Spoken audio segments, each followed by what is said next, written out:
My father disowned me over money. He regretted it later. The folder hit the kitchen table with a sound that made everyone flinch. Bank statements spilled across the polished wood like accusations. My father's face was red. His finger pointed directly at me. "Thief," he said. The word hung in the air like poison. Before I continue this story, I want to know you're here with me. Just comment listening below, or let me know where you're watching from. Thank you for being here. I looked around the dining room. My Uncle Marcus sat frozen with his fork halfway to his mouth. Aunt Claire's eyes were wide. My brothers, Daniel and Philip, stared at their plates. No one defended me. No one asked questions. "Dad, what are you talking about?" My voice came out shakier than I wanted. "Your mother's inheritance," he spat. "The money I promised to protect for you. Gone. Vanished into investments you never bothered to understand. I never approved any investments." My hands were trembling now. "You said you were keeping it safe." His laugh was bitter and cold. "Safe? You demanded access last year. Don't play innocent now that it's gone." "I never demanded anything. I trusted you." He stood up slowly, his chair scraping against the floor. "You're no longer my son. Pack your things and get out of my house."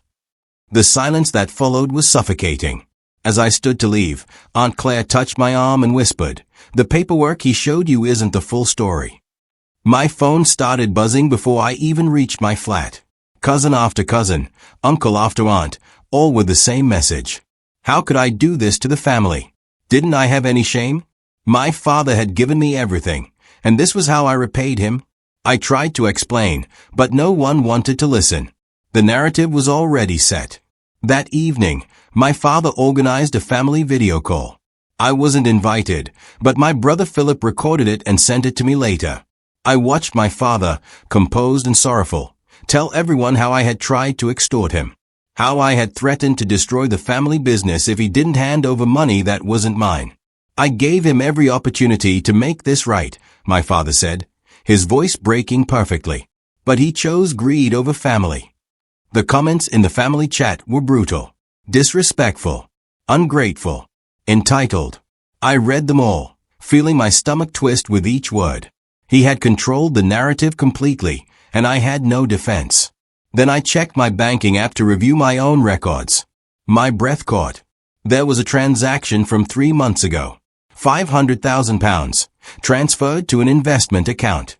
The authorization was signed digitally in my name. I had never made that transaction. The bank manager shifted uncomfortably in her chair. I had known Patricia for years. She had helped me open my first savings account when I was 16.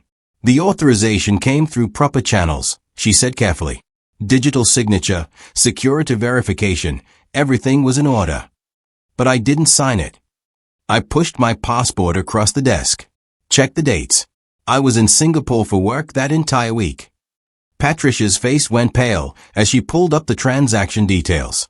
The timestamp showed the authorization was made on a Tuesday afternoon. I had been halfway across the world, presenting at a conference. My hotel records and boarding passes proved it. "This shouldn't be possible," she murmured, clicking through screens. "The security protocols. Where did the authorization originate?" I asked. She hesitated, then turned the screen toward me. "Internal access. From your father's company network." My chest tightened.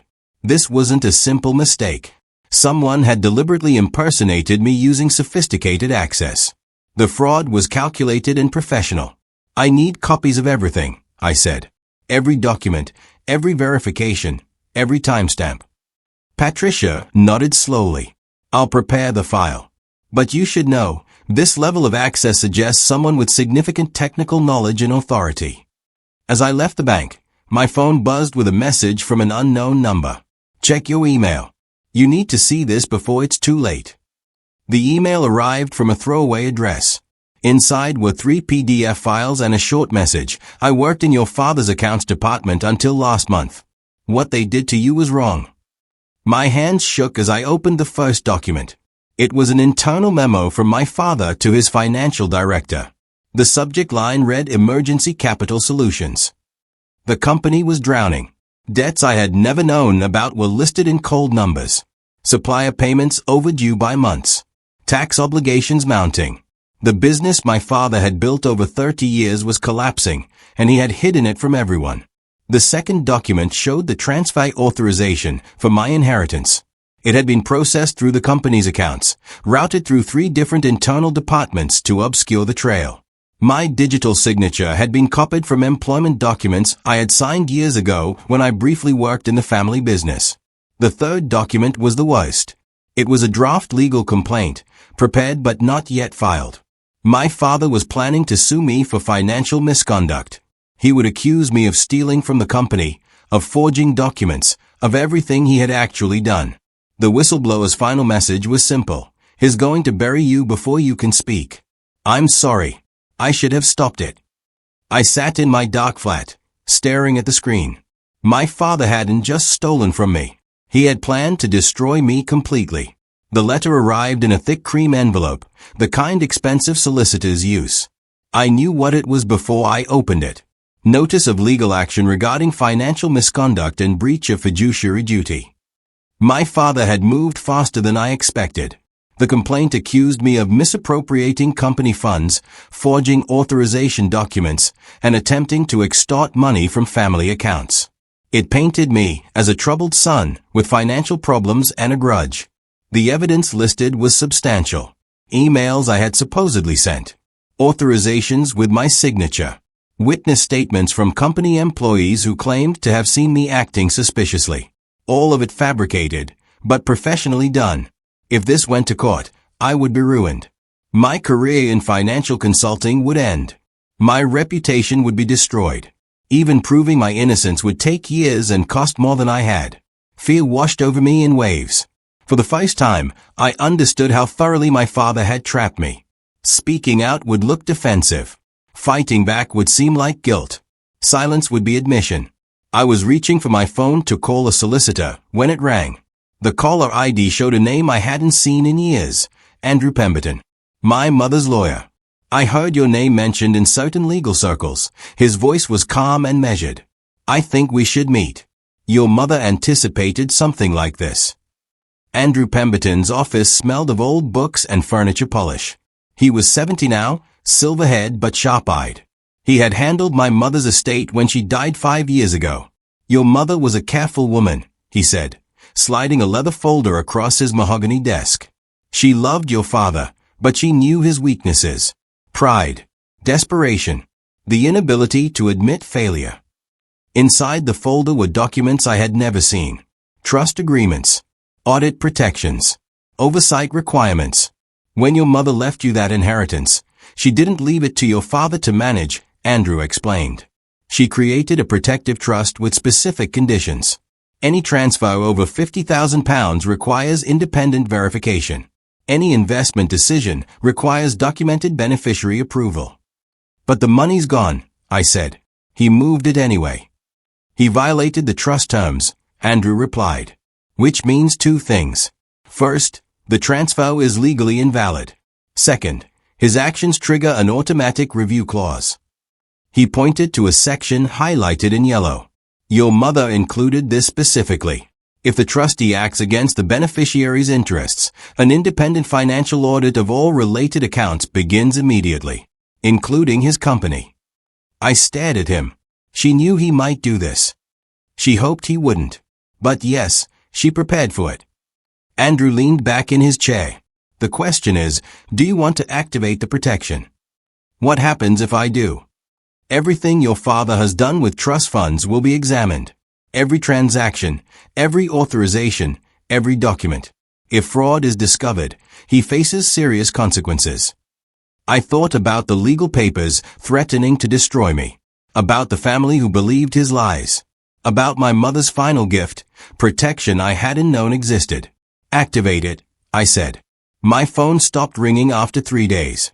The silence was worse than the accusations. Daniel had blocked my number. Philip stopped responding to messages. Even cousins I had grown up with, shared holidays with, celebrated birthdays alongside, they all vanished. The family had made their choice, and it wasn't me. I went to work and came home. I ate meals alone. I watched television without seeing it. The isolation was suffocating, pressing down on me like physical weight. For the first time in my life, I understood what exile truly meant. My flat felt smaller each day. I started taking long walks at night, just to be around other people, even strangers. The city lights and distant conversations made the loneliness easier to bear. On the fourth night, my phone buzzed. A message from Philip. I don't believe him. 3 words. That was all. But my hands were shaking as I read them again. Then again. Another message followed. Call me. Not from your regular number. Get a new SIM card and message me the number. We need to talk where he can't listen. I was out the door within minutes, running to the corner shop. Hope, fragile and desperate, sparked in my chest for the first time since this nightmare began. We met in a coffee shop far from our neighborhood, where no one would recognize us. Philip looked exhausted, dark circles under his eyes. He's been watching everything, Philip said quietly, stirring his coffee without drinking it.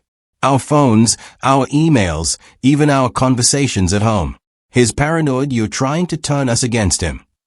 I haven't contacted anyone. I know. That's why I started digging. Philip pulled out his phone and opened his email. I work in the company accounts department now. Did you know that? I hadn't. We hadn't really talked in months, even before everything fell apart. I started noticing things 3 weeks ago. Unusual transfers. Documents with your name that didn't match your signature style. I thought I was imagining it. He scrolled through his emails. Then Dad fired me from the family group chat. Said I was asking too many questions. He turned the phone toward me. The email on screen was from my father to the financial director. Subject line, Authorization Protocol, Special Case. The email detailed how to process my inheritance transfer using backdated documents. It specified which employees should handle which parts to avoid detection. It even included instructions for creating my digital signature from archived files. My father hadn't just stolen from me.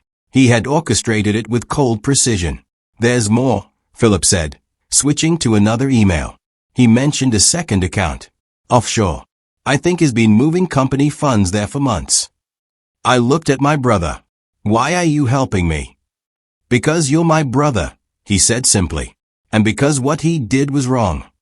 The offshore account was registered in the Cayman Islands under a shell corporation called Westbridge Holdings. Philip had found the registration documents buried in encrypted files he wasn't supposed to access. Following the money trail took 2 weeks. Each transfer led to another account, another company name, another layer of deception. My father had been moving funds for over a year, converting company assets into personal wealth disguised as international investments. The scale was staggering. Not just my inheritance, but client funds, supplier payments, even employee pension contributions. Millions of pounds had been systematically diverted and hidden. I showed everything to Andrew Pemberton. He studied the documents in silence, his expression growing darker with each page. This is criminal, he said finally. This goes beyond trust violations. Your father has committed serious financial crimes. What do we do? The trust audit I initiated has already begun. When the investigators see these offshore transfers, they'll have no choice but to involve authorities. He looked at me seriously. Once this process starts, there's no stopping it. Your father will face prosecution. The company might collapse. Your entire family will be affected. I thought about my brothers, about employees who had worked for decades, about the family legacy my grandfather had built. If we stop now, I asked, what happens? He continues stealing. He might succeed in destroying you legally. And eventually, the company implodes anyway when the debts become impossible to hide. The investigators from the trust requested a formal interview the next day. I agreed to cooperate fully. I met with the investigators in a private conference room, away from cameras and curious eyes. They were professionals, calm and thorough. I handed over every document Philip had found, every email, every transfer record. They asked questions for 3 hours. I answered honestly, providing details about dates, amounts, and conversations. I showed them my travel records proving I was out of the country when my signature was supposedly used. We'll need time to verify everything, the lead investigator said. But based on preliminary review, there are significant irregularities that warrant deeper examination. How long will this take? Weeks, possibly months. Financial investigations are thorough. I left feeling lighter and heavier at the same time. The truth was being documented, but the consequences were growing inevitable. That evening, my father called me for the first time since disowning me. His name appearing on my screen sent my heart racing. I almost didn't answer. "We need to talk." His voice was controlled, but I could hear the tension underneath. About what? About this audit situation. About your cooperation with investigators. About the damage you're causing to this family. The damage I'm causing. Meet me tomorrow. Noon. The office. We'll discuss a resolution. I don't think that's a good idea. It wasn't a request. The ice in his voice was familiar. If you care at all about this family, you'll be there. He hung up before I could respond. The office building looked the same as always, but walking through those doors felt different now. The receptionist avoided my eyes. Employees I had known for years suddenly became very interested in their computer screens. My father's office was on the top floor, overlooking the city. He sat behind his massive desk, perfectly composed in his expensive suit. But I noticed things I hadn't before. The tightness around his eyes. The way his hands gripped the armrests. "Sit down," he said. I remained standing. He sighed. "This audit is destroying everything we've built. Clients are asking questions. Employees are nervous. Our reputation is being damaged. That's not my fault. Isn't it?" He stood now, walking to the window. "You could stop this. One phone call to your lawyer. Tell them it was all a misunderstanding. The family resolves things privately. You stole from me. I borrowed from a trust that should have been family money anyway." He turned to face me. "Your mother left that money because she knew the company might need it someday. She would have wanted it used to save what we built. She created protections specifically to prevent this." His jaw tightened. "I'm offering you a deal. Stop the audit, and we'll reconcile. You'll get your money back, with interest. We'll fix the legal issues. Everything returns to normal." "And if I refuse?" The temperature in the room seemed to drop. "Then you're choosing to destroy your entire family. Every employee who loses their job, every client who loses money, that's on you. Can you live with that?" I thought about the offshore accounts, the years of deception, the way he had tried to frame me as the criminal. I pulled out my phone and pressed record. "Say that again. About the deal you're offering." His face went white. The phone call started within hours. Aunt Claire begged me to reconsider. Uncle Marcus explained how many people depended on the company. Cousins I hadn't heard from in years suddenly had opinions about family loyalty. "Just stop the audit," Aunt Claire pleaded. "For the family's sake. We can work everything out privately." He committed fraud. "He's your father. Families forgive." He tried to destroy me. "You're being dramatic." Uncle Marcus's voice was sharp now. "The company employs 70 people. Their families depend on those jobs. Are you really going to let your pride hurt innocent people?" The emotional blackmail came from every direction. I was being selfish, vindictive, cruel. Didn't I understand what family meant? Hadn't my father given me everything? For 3 days, the pressure was relentless. I stopped answering calls. I turned off notifications. I sat alone in my flat, wondering if they were right. Maybe I should just let it go. Take the money and move on. Preserve the family unity. Be the bigger person. Then Andrew called. "The auditors found something," he said. "A transaction from 3 years ago. Money was transferred from your mother's medical treatment fund. Money that was supposed to pay for her final hospital care. Your father diverted it to cover a business debt." The room seemed to tilt. "What?" "He used money meant for your dying mother's treatment. That's why some of her procedures were delayed. Why she spent those last weeks in pain." I couldn't speak. Couldn't breathe. "I'm sorry," Andrew said quietly. "I thought you should know." The memory came back with painful clarity. My mother's final weeks. The hospital delays. The doctors explaining that certain treatments weren't covered by insurance, that we needed to arrange payment before proceeding. I had begged my father to authorize the funds. He had said the accounts were complicated, that transfers took time, that we needed to be patient. She had died before the treatments could begin. All this time, I thought it was bureaucracy. Insurance complications. Bad luck. He had stolen from her medical fund to save his failing business. The guilt I had been feeling about the audit, about the company employees, about family unity, it burned away. This wasn't about money anymore. It wasn't about business or reputation or legal battles. This was about a man who had let his wife suffer to protect his pride. I called Andrew back. Whatever cooperation the authorities need, they have it. Every document, every testimony, every detail. I want him held accountable for everything. Are you certain? Completely. 2 days later, authorities froze several of my father's company accounts pending investigation. The news spread through the business community like wildfire. Partners started pulling contracts. Suppliers demanded immediate payment. Employees began updating their resumes. The empire my father had built was collapsing, piece by piece. And for the first time since this began, I felt no guilt watching it fall. The exodus began quietly. Senior managers started leaving first, taking positions at competitor firms. Then junior staff followed. Within 2 weeks, the company had lost a third of its workforce. Industry gossip was brutal. Stories about my father's financial mismanagement spread through business networks. Clients who had worked with us for years began reviewing their contracts, looking for exit clauses. The company's credit rating dropped. I watched it happen from a distance, through news articles and industry reports. Philip sent me updates, describing the chaos in the office. The empty desks. The nervous meetings. The desperate attempts to reassure remaining clients. My father's reputation, built over 30 years, was crumbling in weeks. Then, one Thursday evening, there was a knock on my flat door. I checked the security camera.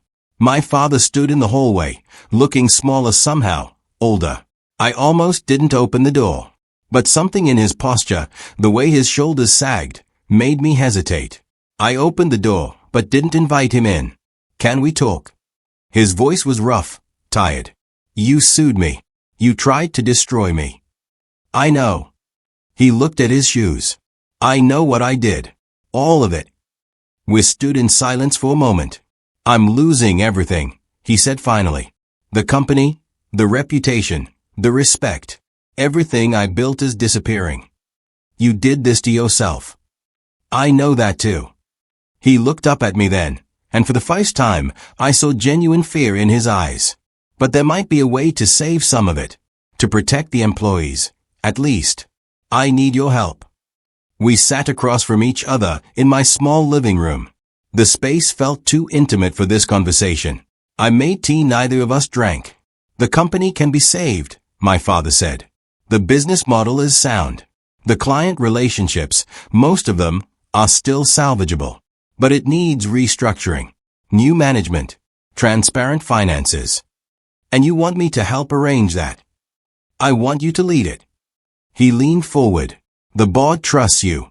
The auditors trust you. You could negotiate a restructuring that preserves jobs, protects clients, and saves the company. I laughed, but it came out bitter. A month ago, you disowned me. Now you want me to save your legacy. It's not about my legacy anymore. His voice cracked slightly. It's about 70 families who depend on those jobs. About clients who trusted us with their business. About something bigger than my failures. Why should I believe you? Because you've seen the books. You know the offshore accounts. You know I'm finished regardless. He looked directly at me. This isn't about saving me. I'm asking you to save what your grandfather built. What your mother believed in.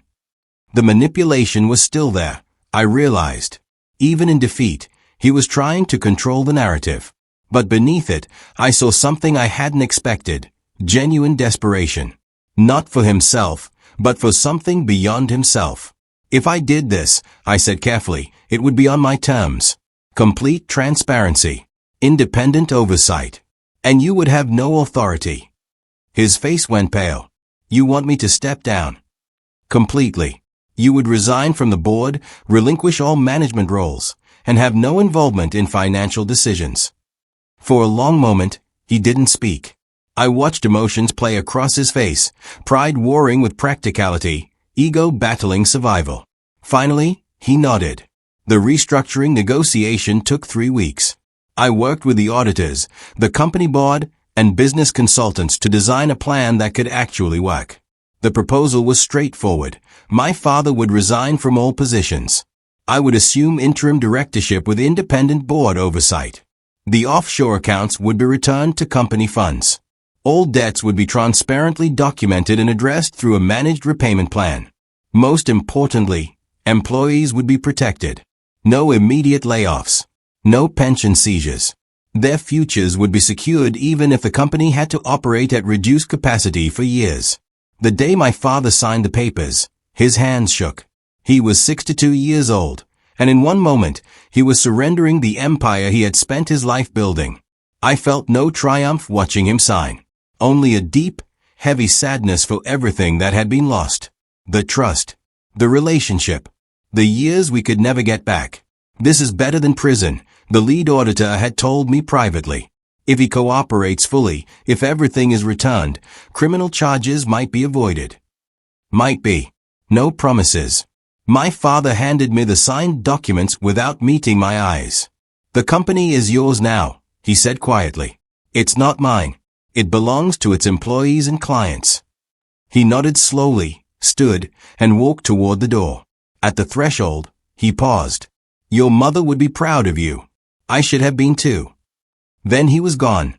The announcement went out the next morning. Professional. Factual. The board regrets to announce the resignation of founder James Hartley due to financial irregularities. New interim leadership has been appointed to ensure stability and transparency. By afternoon, my phone was flooded with messages. Some supportive, some confused, many apologetic. Daniel called, voice tight with emotion. I should have believed you from the start. You didn't know. I should have asked more questions. I should have trusted my brother over office politics. Philip sent a simple message. You did the right thing. Even some of the cousins who had condemned me reached out. Their apologies were awkward, fumbling, but genuine. The narrative had finally shifted. That evening, I visited the company offices for the first time since the restructuring. Employees were nervous, uncertain about their futures. I gathered everyone in the main conference room. I know the past month has been difficult, I began. You've heard rumors, seen headlines, wondered if you'd have jobs tomorrow. I want to give you facts. I laid out the situation honestly. The company had been mismanaged. Funds had been misappropriated. But the core business was viable. With proper management and transparency, we could recover. No one here caused this crisis, I continued. You shouldn't suffer for leadership failures. Jobs will be protected. Pensions will be secured. We'll rebuild, but we'll do it together, honestly. The relief in the room was palpable. Questions came carefully at first, then more confidently. How long would recovery take? What changes would be made? Could they trust new leadership? I answered everything I could, admitted what I didn't know, and promised regular updates. As the meeting ended, an older woman approached me. She had worked in accounts for 20 years. Your mother hired me, she said. She was a good woman. I think she'd be proud of what you're doing. The family gathering was Philip's idea. He invited Daniel, our cousins, Aunt Claire, Uncle Marcus. Even my father was included, though he sat apart from everyone else, quiet and withdrawn. We met at Aunt Claire's house, neutral territory.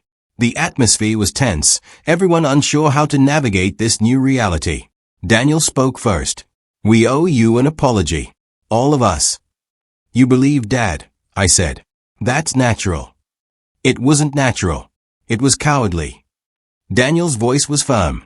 We believed him because it was easier than questioning him. Because we were afraid of what the truth might mean.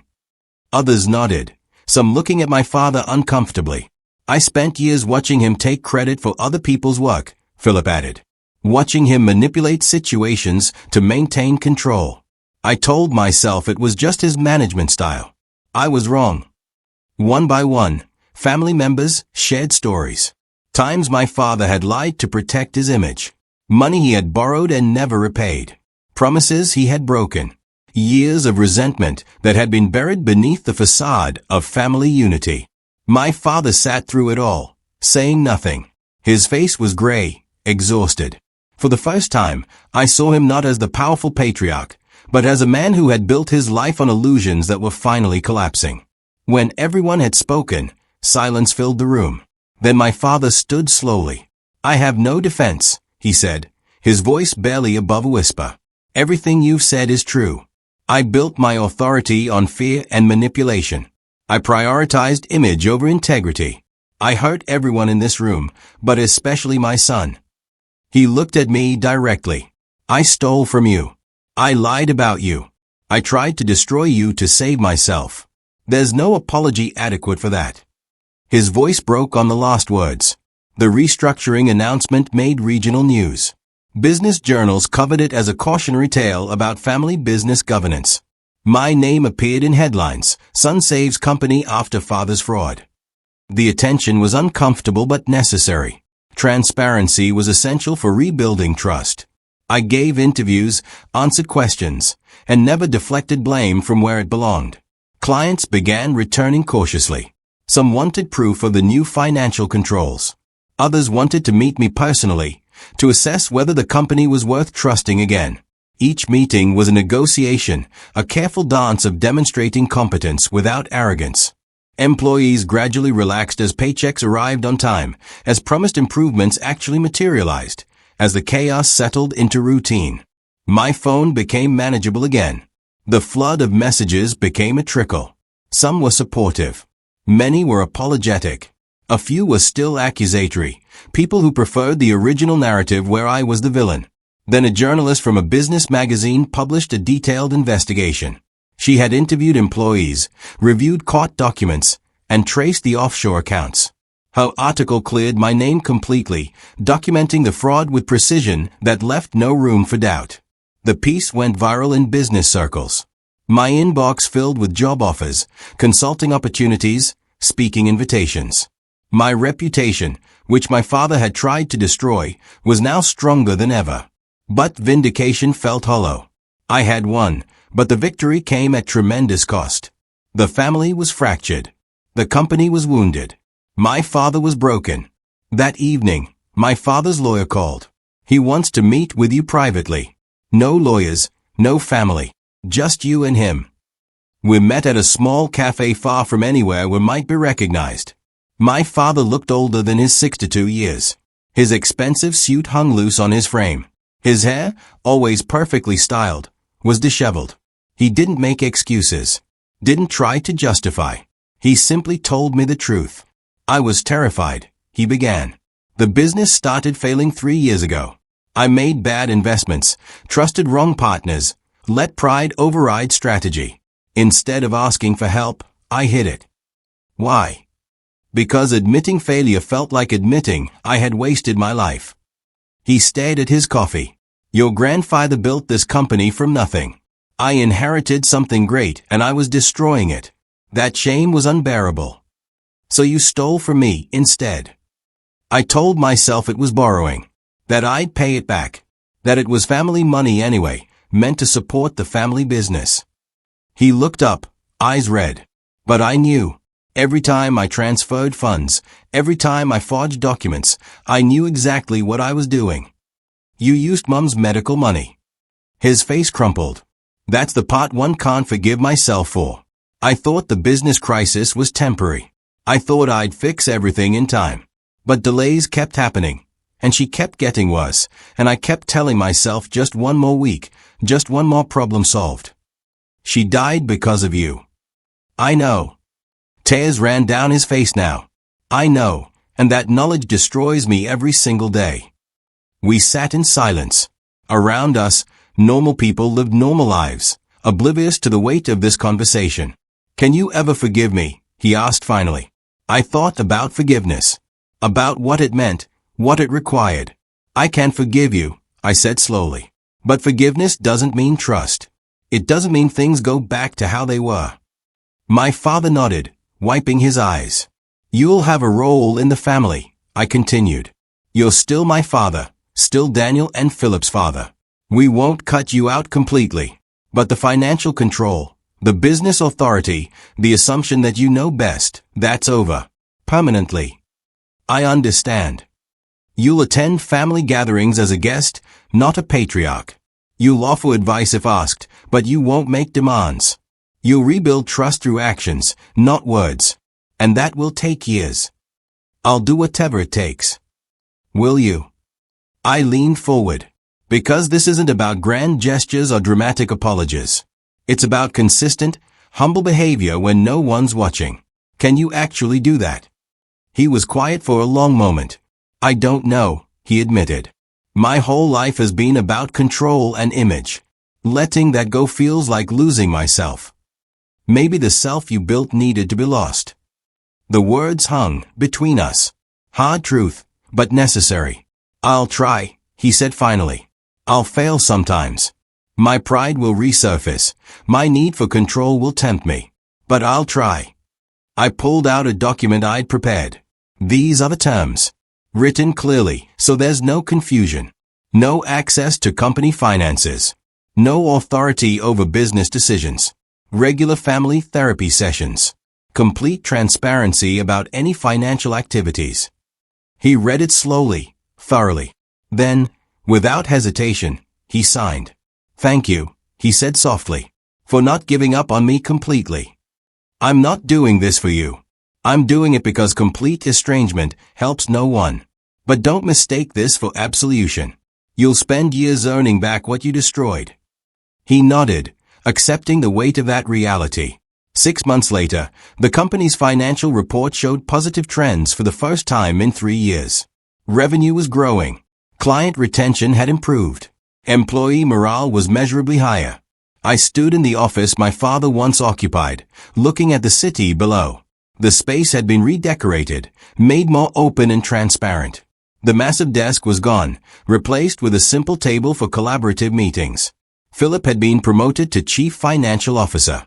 Daniel was heading business development.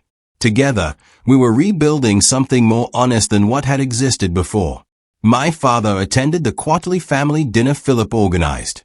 He sat at the middle of the table, not the head. He listened more than he spoke. When he did speak, it was to ask questions, not make pronouncements. The change was subtle but real. He still struggled with his instinct to control situations, but he caught himself more often now. When he offered unsolicited advice, he apologized quickly. Old habits, he'd say, almost embarrassed. At one dinner, Daniel brought his new girlfriend. She asked about the company history, and my father began telling the story of its founding. But this time, he included the mistakes, the failures, the times he had let pride override judgment. I thought admitting weakness was failure, he said. I learned too late that hiding weakness is what actually destroys everything. After dinner, my father asked to speak with me privately. We walked in Aunt Claire's garden, the cool evening air refreshing. I've been seeing a therapist, he said. Talking about control, ego, fear. It's difficult work. I'm glad. She asked me what I wanted my legacy to be. I realized I had spent my life building a legacy I didn't actually believe in. Image without substance. I didn't respond, letting him work through his thoughts. I don't know if I can ever repair everything I broke, he continued. But I want to try. Not for recognition or forgiveness, but because it's the right thing to do. The company's 1-year anniversary under new leadership arrived quietly. No grand celebrations, just a staff meeting acknowledging the progress. We had survived. More than survived, we had grown. 3 new major clients. 15 new employees. Industry awards for transparency and ethical business practices. I addressed the staff in the same conference room where I had first promised them stability. Many of the same faces looked back at me, but with confidence now instead of fear. We've accomplished something remarkable, I began. Not just financial recovery, but cultural transformation. We've proven that honesty and profitability aren't contradictory. That transparency builds rather than breaks trust. Applause filled the room, genuine and warm. After the meeting, I found my father standing near the entrance. He wasn't supposed to be there. He had no official role, but I had privately invited him to observe. They trust you, he said softly. Really trust you. I never had that. You demanded respect instead of earning it. He nodded. I'm starting to understand the difference. We walked to the parking lot together. It was a small moment, ordinary in its way, but it represented something significant. Not forgiveness completed, but forgiveness continuing. I'm opening a consultancy, my father said as we reached our cars. Helping family business owners avoid the mistakes I made. Using my failures as teaching tools. That's good, I said, meaning it. Your mother would have liked that idea. Turning damage into something useful. We stood in comfortable silence for a moment. Thank you, he said finally, for not letting me disappear completely. For giving me a chance to become someone better. You're doing the work, I replied. That's not me. That's you choosing differently. The industry conference was held in a grand hotel downtown. As the keynote speaker, I was introduced with credentials that still felt surreal. CEO of Hartley Enterprises, recognized leader in corporate transparency and ethical restructuring. My speech focused on the lessons of the past year. Not just business lessons, but human ones. The cost of deception. The value of humility. The possibility of redemption through consistent effort. Halfway through, I noticed my father sitting in the back row. He hadn't told me he was coming. He simply sat quietly, listening. I told the story honestly. A family business nearly destroyed by pride and fraud. A painful restructuring that saved jobs but required difficult choices. The ongoing work of rebuilding trust. The hardest part wasn't the financial recovery, I explained. It was learning that justice and mercy aren't opposites.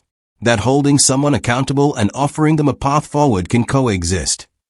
After the speech, attendees approached with questions and business cards. Several mentioned family businesses they were struggling with. Others asked for consulting advice. Eventually, the crowd thinned. My father approached slowly. That was brave, he said, telling the story so honestly. It's not bravery when it's just truth. Still. He hesitated. You mentioned me by name. You could have kept it anonymous. The story only works if it's real, including the difficult parts. He was quiet for a moment, processing. Then he did something unexpected. He smiled, not the confident smile of the patriarch, but something softer, more genuine. You credited me for saving what I nearly destroyed, he said. You didn't have to do that. You're doing the work of change. That deserves acknowledgement. Not credit though. Not yet. No, I agreed. Not yet. But someday, maybe. We shook hands then. A formal gesture, but it meant something. Not reconciliation complete, but reconciliation possible. I stood in the restored company office late one evening, watching the city lights flicker on as sunset faded. The building was quiet, most employees gone home to families and lives beyond these walls. My mother's inheritance sat in the trust account, untouched now, secure as she had intended. The company was stable. Employees had their jobs. The family was healing, slowly, imperfectly, but genuinely. I hadn't just reclaimed money. I had reclaimed my voice, my authority over my own story. I had proven that justice didn't require destruction, that accountability could coexist with compassion. My father hadn't lost everything. He had lost the illusion of control, the facade of infallibility. In exchange, he had gained something more valuable if he continued the work. The possibility of genuine respect, earned through humility rather than demanded through fear. Philip knocked on the office door. Heading home. Soon. Dad called me earlier. He's teaching a workshop next month on ethical business practices. Wanted to know if we'd consider attending. What do you think? I think he's trying. That's more than we had a year ago. I nodded. Progress wasn't perfection, but it was movement in the right direction. As I gathered my things to leave, my phone buzzed with a message from my father. Simple, direct. Thank you for believing change was possible. I won't waste this chance. I typed a response. Actions, not words. Prove it through consistency. His reply came quickly. I will. Outside, The city hummed with evening life. Somewhere in those streets, families were gathering. Businesses were closing. Lives were continuing in their ordinary, complicated ways. I had won, not by destroying my father, but by refusing to become him. By choosing transparency over image, justice over revenge, and possibility over bitterness. The inheritance was secure. The company was honest. The family was healing. For the first time in over a year, the future felt not just possible, but hopeful. If this story resonated with you, if you've ever been falsely accused or had your reputation destroyed by someone you trusted, comment below and share where you're watching from. You're not alone in this experience. Subscribe for more stories about turning betrayal into purpose, about building something so strong that those who tried to destroy you can't touch it. Remember, your worth isn't determined by anyone's lies about you. It's determined by the truth you build. Until next time, document everything and trust yourself. You're worth defending.